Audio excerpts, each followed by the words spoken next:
Good afternoon, everyone. My topic today is the growth of structured product in Asian wealth management. Why is it even a topic? Why should you pay attention? Well, there's no publicly available information, but I think one can estimate that today structured product represent between 20 and 30% of the revenue of any wealth shop in Asia on investment product, including insurance, right? That's doubled probably over 5 years. That's quadrupled over the past 10 years, right? So what explains this success?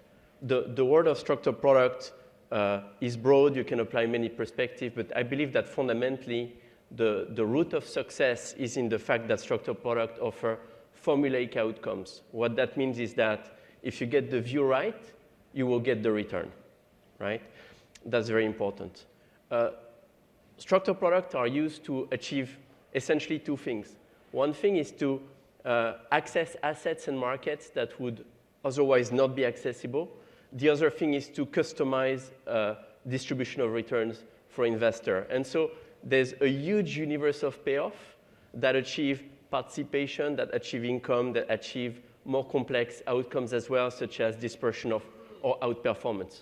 So that's one way to look at it. Another way, which is sometimes overlooked, is to look at the variety of wrappers.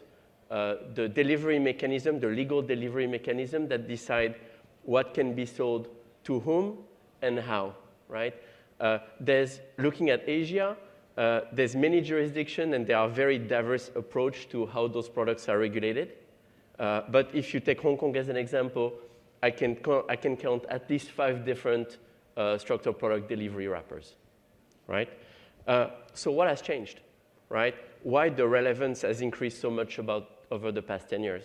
Well, I would say we've witnessed a complete technological revolution. With the entry of platforms, structured products today are completely platform managed, and that has done two things. The first thing is that it's decentralized, the ability to price and execute away from execution desk into the hands of relationship managers. The second thing that is done is that it's allowed the reduction of minimum issuance size and led to ultra customization of products for our investors. That, by the way, has massive infrastructure and technological implication that I think we will probably all facing. On the back of that, what we're now seeing is that banks are starting to invest in DIY platforms where clients themselves can design and execute their own structured product. Will clients self-help?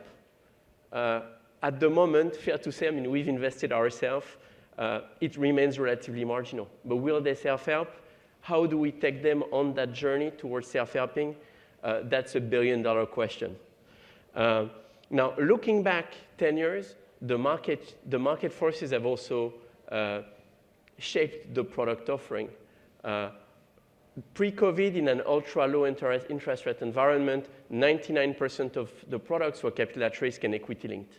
In 2022, with inflation, with the rate reset, we saw a complete swing the other way, and 70% of the product became principal protected. In 23-24, things swung back, and we probably at the end of 2024 sat at around 30% principal protected, 70% capital at risk. And so we entered 2025 thinking that the industry is stress tested, we're ready for anything, right? But now, how is life under the Trump administration for a structured product practitioner? I would say it's been extremely eventful. A lot of us have grown a lot more gray hair. But the clients, I think the clients, they, after a very eventful month of April, I think they've integrated the new reality. They understand the new equation. And I would say they broadly divide into two camps. Some of the clients are going to want to wait it out safely, and they will look at the whole array of principal protected products. At the other end of the spectrum, we are seeing some clients play the Trump put that was discussed this morning by Steve and Jean very, very actively.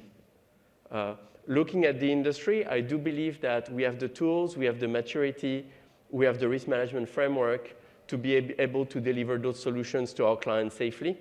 And so I would say that in conclusion, I feel that, yes, you should continue to pay attention to the increased relevance of structured product because quite likely it's here to stay, stress tested, and able to weather a very broad array of market conditions. Thank you for your attention.